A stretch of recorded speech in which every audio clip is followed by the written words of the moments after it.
네, 오늘 말씀은 시편 143편 1절에서 12절 말씀입니다. 여호와여 내 기도를 들으시며 내 간구의 귀를 기울이시고 주의 진실과 의로 내게 응답하소서. 우리가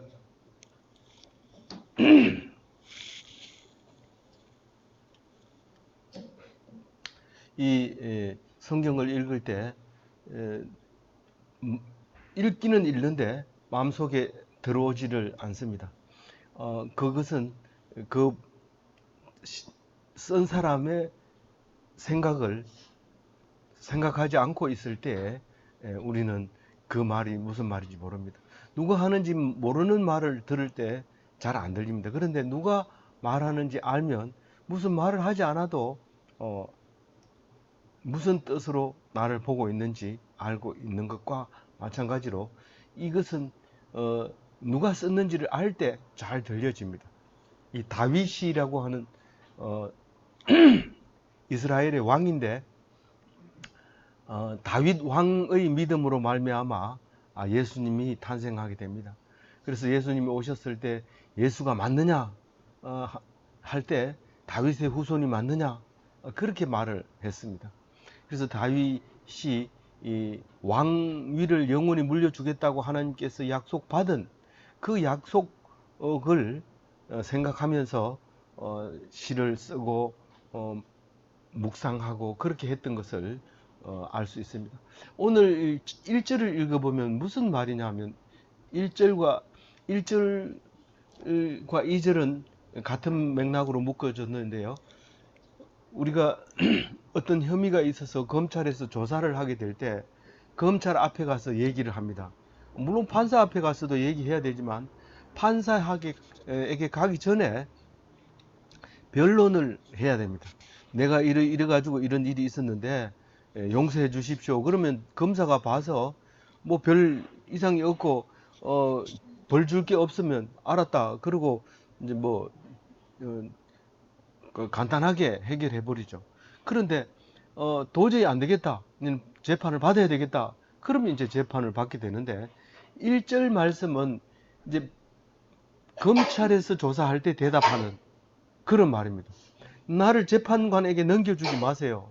나는 그럴 수밖에 없는 사정이 있었습니다. 라고 변론하고 있는데 이건 간절히 기도하는 거죠. 기도를 들어주소서 억울합니다. 이런 말입니다. 간구의 귀를 기울이소서 불쌍하게 여겨달라는 거죠. 내 형편을 알아달라는 거죠. 진실과 의로 응답하소서. 하나님의 공의로, 하나님은 공정하니까 그 공정한 것으로 응답해 달라고 얘기를 하는데 2절 말씀은 뭐라고 얘기를 했어요? 주의 종에게 심판을 행하지 마소서. 주의 눈 앞에는 의로운 인생이 하나도 없나이다.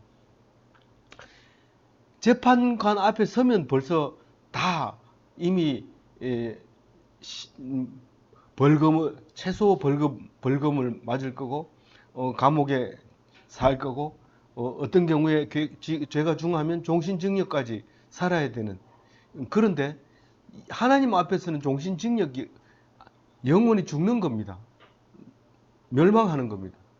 그래서 하나님 앞에 서기만 하면 나는 멸망할 수밖에 없는데 어떤 인생이 하나도 하나님 앞에 서서 죄가 없다고 말할 사람이 하나도 없기 때문에 나를 심판하지 말아 달라고 기도합니다. 근데 이 기도가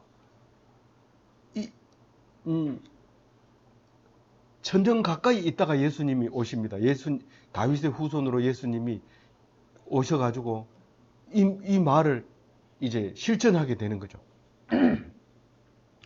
심판 안 받게 해줄게. 그 대신 내가 심판받을 거야.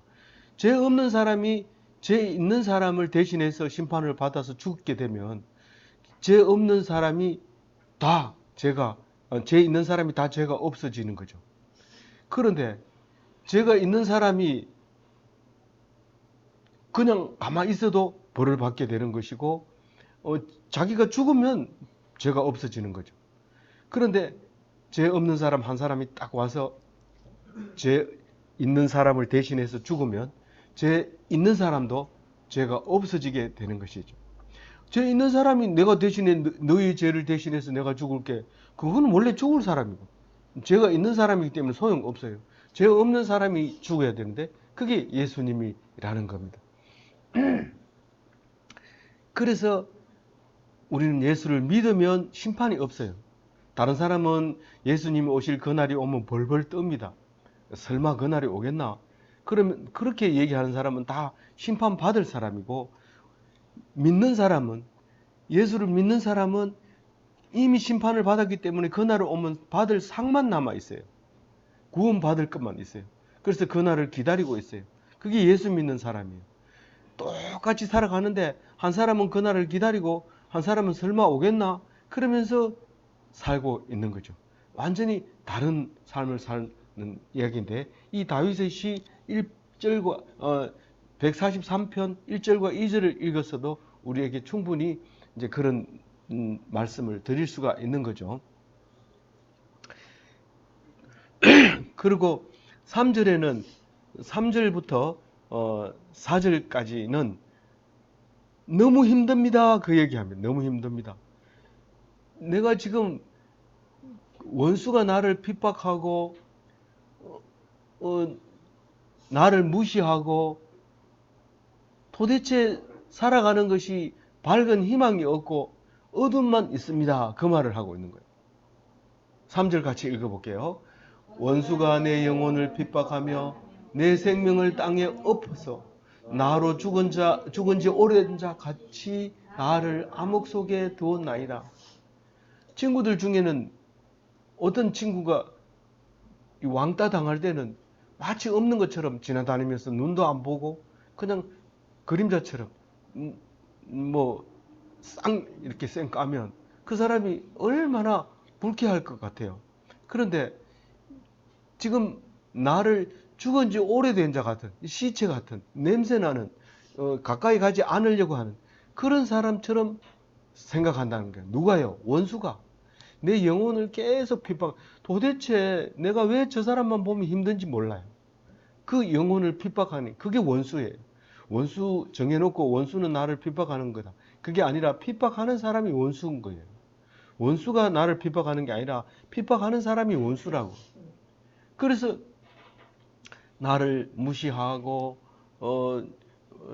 멸시하고 그러면서 살아가면서 암흑 속에 계속 살고 있어요.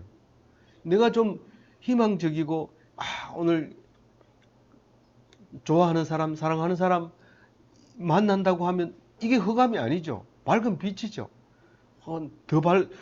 화장도 하고 더 밝은 곳에 가서 화장하고 더 깨끗한 거울 앞에서 화장하고 그렇게 일일이 또 확대되는 요즘 거울은 또 확대돼 가지고 더 깨끗하게 세밀하게 볼 수 있도록 만들어 놨는데 그걸 밝게 보고 이제 사는 것이 빛에 사는 거고 흑암 속에 사는 거는 불 끄지 마라. 그냥 더 자겠다. 방 청소하지 마라. 편하게 있겠다. 이게 그냥 의욕이 없이 사는 것이 흑암 속에 사는데 바로 하나님이 나에게 주는 이게 형벌입니까? 나는 엄청 속이 상합니다. 이렇게 참담하게 살아야 됩니까? 4절에 그렇게 얘기합니다. 4절 같이 읽어볼게요. 그러므로 내 심령 속에서 상하며 내 마음이 내 속에서 참담하나이다. 내가 속이 상한 거예요. 속이 상해. 되는 일이 없어. 하는 일마다 안 돼. 그리고 조롱거리가 되고 그렇게 되는 거예요. 그러니까 이 일이 참담한 거예요. 공부를 해도 잘 안 되고 친구 사귀도 잘 안 되고 그렇다고 해서 게임을 해도 점수도 잘 안 올라가고 부모도 야단치고 이거 밝은 일이 없어. 그때 이렇게 기도할 수밖에 없는 거죠. 근데 다윗에게는 특별한 은총이 있었어요. 특별한 은총을 어떻게 생각하는지 5절에 한번 읽어봅니다. 내가 옛날을 기억하고 모든 주의 행하신 것을 읊조리며 주의 손이 행하는 일을 생각하고 사실 옛날 일을 기억한다는 게 뭔가, 그 다윗은 무슨 옛날 일을 생각했고, 우리는 옛날에 하나님이 나에게 했는 게 무엇인가, 이렇게 생각해 볼 수 있죠. 그런데 그게 뭐냐 하면요, 나는 날 때부터 천재라 그랬어. 나는 날 때부터 너무 좋아한 우리 형제들도 나를 좋아했고, 우리 부모님들이 나를 놓고 너무 좋아했어. 그리고 어, 자랑하고 그랬어. 그리고 얼마나 똑똑했는지 몰라. 무엇이 될지 모른다고 늘 기대하고 있었어. 이렇게 생각할 수도 있어요. 근데 다윗은 그보다 더 특별한 게 있었어요. 사실은 다윗은 12형제 중에서 제일 막내인데다가 다른 형제들은 다 키가 크고 잘생기고 또 나이도 많고 그러니까 다윗만 이렇게 일을 시키고, 그리고 또 엄마가 또 제일 늦게 시집 오는 바람에 순서도 제일 마지막이고, 그래서 무슨 잔치가 있으면 다윗 혼자 양을 치라 그러고 11형제만 가게 됐어요. 그 솔로몬 사무엘이 사울 왕이 잘 못한다고 차기 왕을 기름 부으라고 하나님이 그래서, 그게 누굽니까? 그러니까 이새의 아들들이다. 그래서 이새의 아들 집에 찾아갑니다. 그래서 내가 갈 테니까 사람 다, 아들들 다 아들 중에 내가 하나를 기름 부을 테니까 준비해라. 그래가지고 사무엘이 이제 이새의 집에 찾아가게 될 때 이 다윗만 놔두고 나머지 형제들은 다 그 집에 있어서 좋은 옷을 입고 화장을 하고 1번부터 순서대로 쫙, 큰형 제일 앞에 서고 그 다음에 쭉 줄 서고, 뭐 막내까지 가겠나 싶어서 막내는 니는 양을 쳐라 그러고 했어요. 그 마지는 당연히 자기가 한테 기름 부을 줄 알고 머리 갖다 들이댔어요. 그러니까 아니라 그래. 하나님이 아니라 그래. 둘째가 그러면 나다, 마지가 아니면 나다 이러고 또 머리 들이대니까 안 된대요. 그래서 끝에까지 갔는데 아무도 아니라는 거예요. 그러니까 사무엘이 깜짝 놀라서 아들 더 없나? 아들 더 필요합니까? 하나 있긴 있는데 못생긴 게 양치고 있는데 데리고 와라. 그래서 염소똥 묻었는 옷 대충 털고, 그리고 그냥 세수도 안 하고 빨리 오라. 왔어요. 문지방 넘어가서 들어오는 놈을 갖다가 바로 부어버렸어요. 기름을 부어가지고 붓자마자 도망가 버립니다. 이 사무엘이. 왜냐하면 사울 왕이 그걸 알면 혼나니까요. 그래서 기름을 붓자마자 다른 길로, 오던 길로 안 오고 딴 길로 가가지고 다른 사람이 보면 또 고발하니까, 그러니까 도망을 가버린 그런 다윗이 이제 커서 이제 사울 왕에게 쫓겨다녀요. 다윗이 총명하니까 사울이 미워가지고 이제 혼내주는데 쫓겨다니면서 이렇게 힘들게 그 원수들을 향해서 노래를 하고 있는데, 가만히 생각해 보니까, 과거에 생각해 보니까 하나님이 나를 왕 삼아 주시겠다고 크게 사용해 주겠다고 했는데 현실은 그렇지 않는 거예요. 너무 힘들고 어려워요. 그래서 하나님께 부르짖는데 어떻게 부르짖어야 돼요? 주함산에 올라가서 기도원에 가가지고 그냥 밤새도록 금식 기도를 해야 될까요? 그렇지 않아요. 다윗은 그렇게 기도하지 않았어요. 어떻게 기도했느냐 하면요, 5절 우리 읽었어요? 예. 예. 뒤에 보면은요, 모든 행하신 일을 엎조리며 주의 손이 행하신 일을 생각하고, 우리는 이게 무슨 뜻인지 잘 모를지 모르지만 원래 원어를 보면은요, 중얼거리며 묵상하는 것을 엎조리며 이렇게 우리말로 번역한 거예요. 그리고 명상하며 묵상하며, 그러니까 이 말씀을 펴놓고 자꾸 읽고 또 읽고 또 읽고 이러면서 묵상하는 거를 엎조리며 이렇게, 또 명상하며 묵상하며, 그것을 무슨 뜻일까? 말은 입은 다물고 있지만 끄덕끄덕하면서 생각하는, 그게가 이제 그 생각하고 이렇게 표시를 해놓은 거예요. 그러니까 둘 다가 성경을 묵상하는 거예요. 이게 무슨 기도원에 가서 큰 소리로 소리 지르는 게 아니고, 물론 여기서 손을 높이 들고 기도하는 이야기를 하지만은 사실 그 얘기를 하는 게 아니라 하나님 말씀을 붙들고 있었던 거예요. 6절 읽어볼게요. 주를 향하여 손을 펴고 내 영혼이 마른 땅같이 주를 사모하나이다. 이 손을 들고 기도하는 말씀을 묵상하고 손을 들고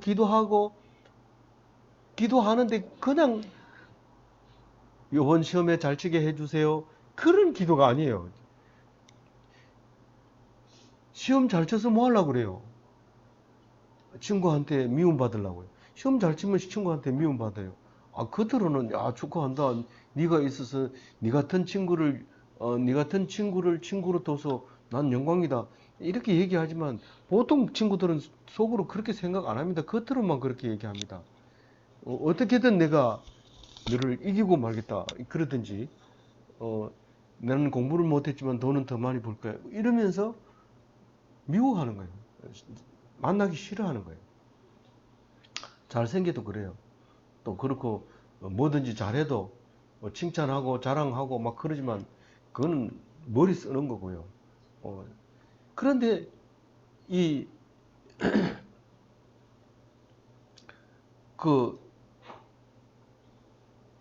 나는 거의 죽어가는 사람, 마른 땅같이 사모한다. 마른 땅이 비를 기다리는 것처럼 갈급하다. 갈급하다는 말이 그 말이잖아요. 말을 갈자잖아요. 갈급해가지고 비를 기다리는. 어떤 아프리카에는 비가 오면 기우제를 지내는데, 언제까지 기우제를 지낼까요? 비가 올 때까지 기우제를 지내요. 그러니까 지낼 때마다 얼마나 힘들겠어요.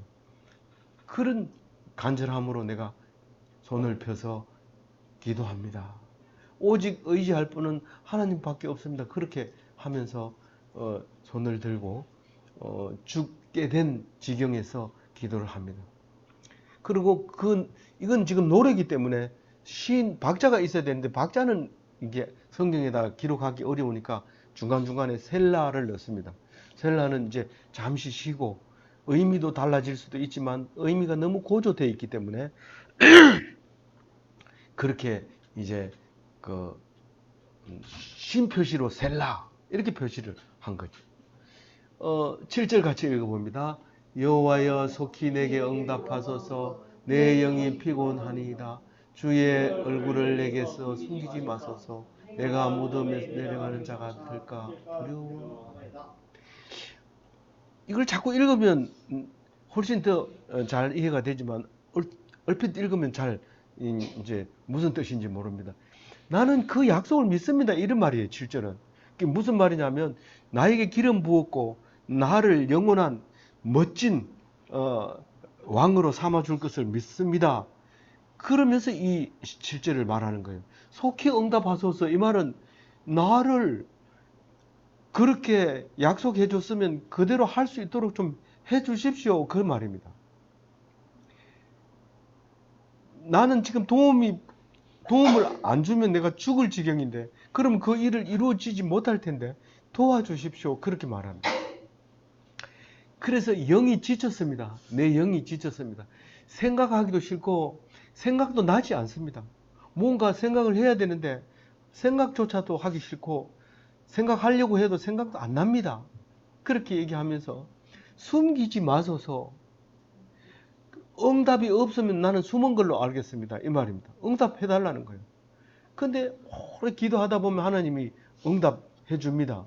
근데 응답해 주는 건 믿기는 믿지만 지금 내가 거의 죽을 지경이 다 됐습니다. 내가 지금 죽음의 문 앞에 있습니다. 그런 갈급함으로 기도하고 있는 겁니다. 우리는 여태까지 청년이 될 때까지 어머니 아버지가 도와주셔서 아무 걱정과 근심이 없이 살아왔습니다.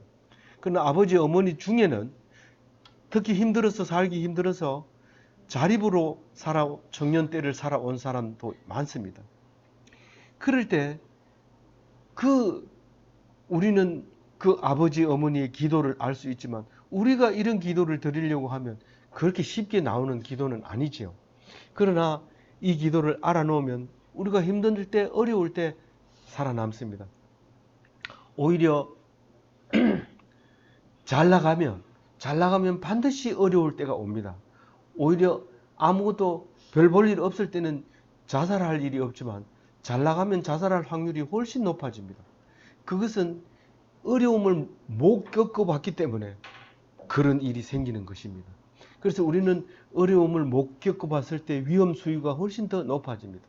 그러면 잘 살면 잘 살수록 자살률이 높아집니다.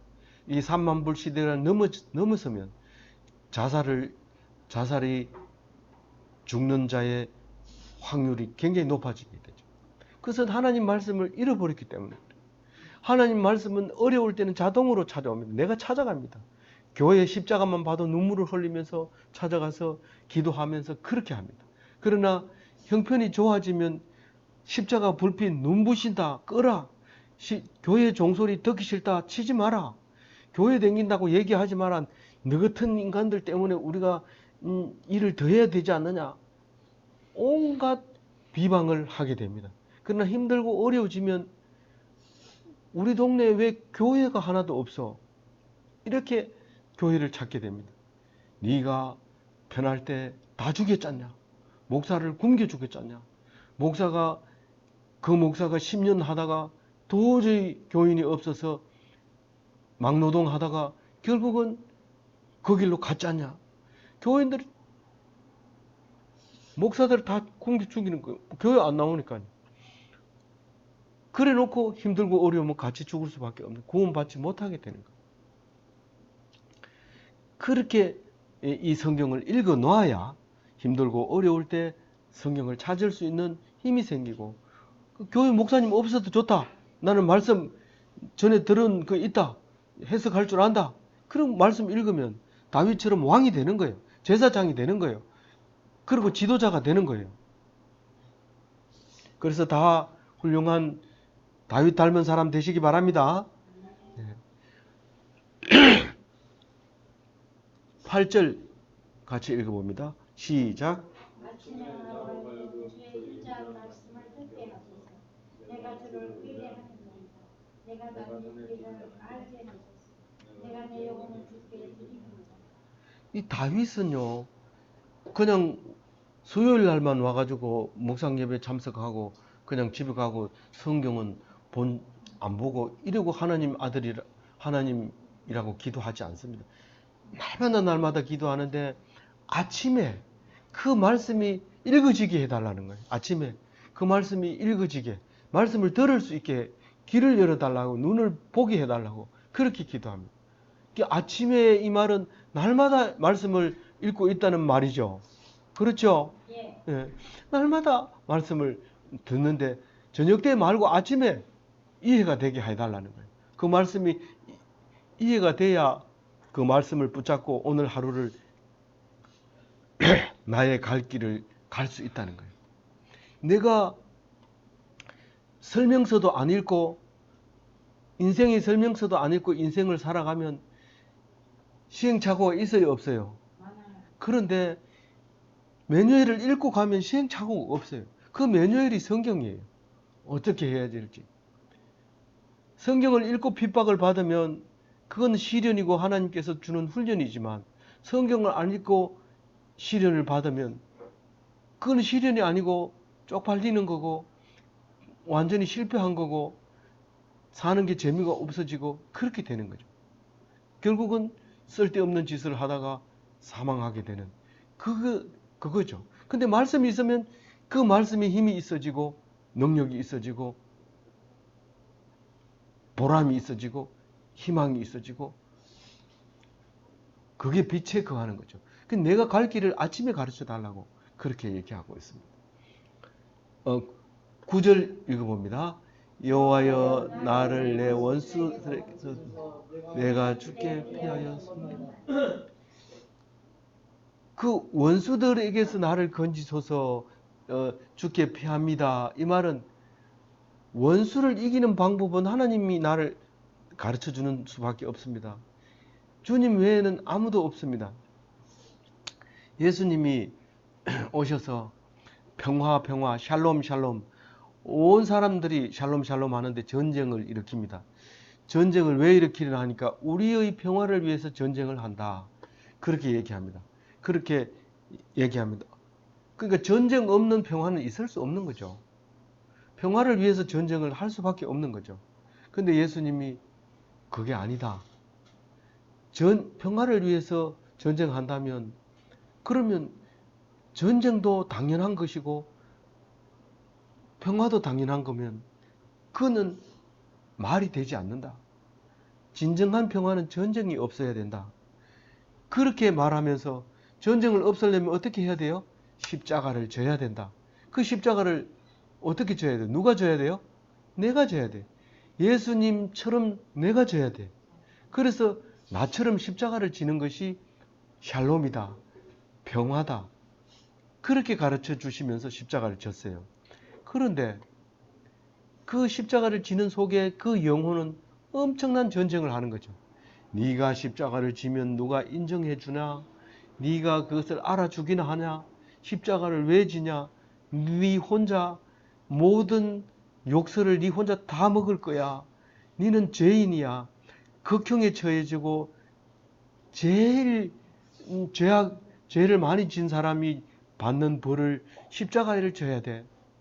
그 십자가를 짊어지면 빨리 안 죽는다. 최소한 5시간은 안 죽는데 온 내장이 마르고 정신이 혼미해지고 네가 견딜 수 있겠냐? 온갖 방해를 해도 침묵하고 그 십자가를 지는데 우리가 그렇게 하라는 거예요. 우리가 그렇게 하라는 거예요. 영광을 받으려고 막 노력하고 방송 나오려고 노력하고 1등 하려고 노력하고 그 1등해서 뭐 하려고 그래요? 장학금 받으려고. 장학금 집이 가진 형편이 어렵나? 아닌데요. 그 왜 그래? 좀 다른 친구도 좀 가르쳐 주고 그러면서 재미있게 공부해. 1등 안 하면 아버지가 혼내줘요. 아버지 나쁜 아버지다. 그렇게 하는 거 아니야. 공부는 재미있게 하는 거야. 그래서 평생 공부하는 거야. 뭐 안다고 폼 안 잡고 그렇게 하시기 바랍니다. 네. 그래서 그게 뭐 하는 거예요? 하나님께서 가르쳐 줘요. 뭐를 가르쳐 줘요? 원수를 이기는 방법을 가르쳐 줘요. 10절 읽어봐요. 주는 나의 하나님이시니 나를 가르쳐 주의 뜻을 행하게 하소서. 주의 영은 선하시니 나를 공평한 땅에 인도하소서. 나를 그 원수를 이기는 방법을 가르쳐 주면 그게 결국은 하나님 나라에 들어가는 길이고 그게 세상에서 평화를 누리는 거예요. 세상에서 욕 먹으면서 천국 가겠습니다. 아니 그래가지고 천국 가는 줄 알고 가보니까 거기가 천국이 아니었어요. 세상에서 욕 먹으면서 가면 천국 못 가요. 사람들이 조롱하고 그래도 견디면서 하나님만 바라보면 그게 천국이 돼요. 그러니까 이 땅에서 천국을 누리는 방법을 확실히 알아야 되지. 이 땅에서 나쁜 짓을 하고 그러면 안 돼요. 사도 바울이 예수 믿기 전에는 예수 믿는 사람들을 엄청 핍박하고 죽이고 특히 성경에 나와 있는 스데반 집사 같은 사람을 돌로 쳐 죽입니다. 돌로 쳐 죽일 때 이 사도 바울은 돌을 던지는 많은 사람들의 옷을 내가 맡아 있을게. 그리고 자기가 옷을 안고 있다가 죽은 다음에 옷을 다 나눠줬어요. 그런 이 사도 바울이 예수 믿으면서 늘 생각하는 게 자기가 죽인 사람들이 머릿속에 남아 있는 거예요. 그런데 만약에 자기가 그렇게 돌에 맞아 죽지 않았다면, 남에 의해서 순교하지 않았다면 그 천국 가서 그 사람들한테 어떻게 견디려고요? 맨날 돌을 던지는데 목숨은 안 끊어지고 여기 터지고 저기 터지고 피를 철철 흘리면서 안 죽고 있다고 생각해 보세요. 기가 막히죠. 그런데 세상에서 순교를 합니다. 세상에서 순교를 하니까 천국에서 그 사람들이 동료가 왔다고, 우리 함께 천국에서 살 사람이 왔다고 그렇게 환영을 하는 환상을 보게 되는 거예요. 바울이. 그래서 기어이 순교를 당하게 되는 그런 경험을 하게 됩니다. 우리는 이 성경을 읽으면서 그런 걸 볼 수 있어야 되고 들을 수 있어야 되고 생각해야 돼요. 11절과 12절은 한데 묶어서 묵상하겠습니다. 한꺼번에 다 읽습니다. 시작. 여호와여 주의 이름을 위하여 나를 살리시고 주의 의로 내 영혼을 환난에서 끌어내소서. 주의 인자하심으로 나의 원수를 끊으시고 내 영혼을 괴롭게 하는 자를 다 멸하소서. 나는 주의 종이니이다. 주를 위하여 나를 살리래요. 그게 무슨 말? 주님의 이름을 위하여 나를 살리면 주님의 이름이 어땠어요? 주의 의를 위해서 나를 살린대요. 주의 인자를 위해서 나를 살린대요. 그게 무슨 의미가 있어요? 나를 주의 의를 위해서 환난에서 벗어나게 하시고 원수를 끊으시고 괴롭히는 자를 멸하소서. 주님을 위해서 나를 그렇게 해달라는 거예요. 지가 살고 싶으니까 하는 말이 그렇지. 그런 게 아니고, 하나님은 영광을 누구를 통해서 받아요? 하나님을 믿는 사람을 통해서 받아요. 그래서 믿는 사람을 살려야 하나님이 사는 겁니다. 근데 하나님을 믿는 사람이 없으면 하나님의 이름을 세워줄 수가 없잖아요. 그래서 믿는 사람을 살려주는 거예요. 그리고 마무리를 뭐라고 해요? 나는 주의 종입니다. 주의 종이 만약에 어디 가서 푸대접을 받고 억울함을 당하면 주님이 좋아할까요? 싫어할까요? 싫어하는 거예요. 그래서 주님은 그 종이 다치지 않도록 애를 쓰고 있는 거죠. 이게 다윗의 신앙이에요. 신앙 고백이에요. 신앙 고백. 그래서 다윗이 하나님과 하나 되는 모습을 볼 수 있는데 그게 바로 이 구절 때문에 그런 겁니다. 아무쪼록 우리가 학교 다니면서 생활하면서 또 교회 다니면서 생활하면서 하나님의 종으로서 정말 다윗과 같은 멋진 기독교인이 한번 돼봐요. 알겠죠? 네, 감사합니다.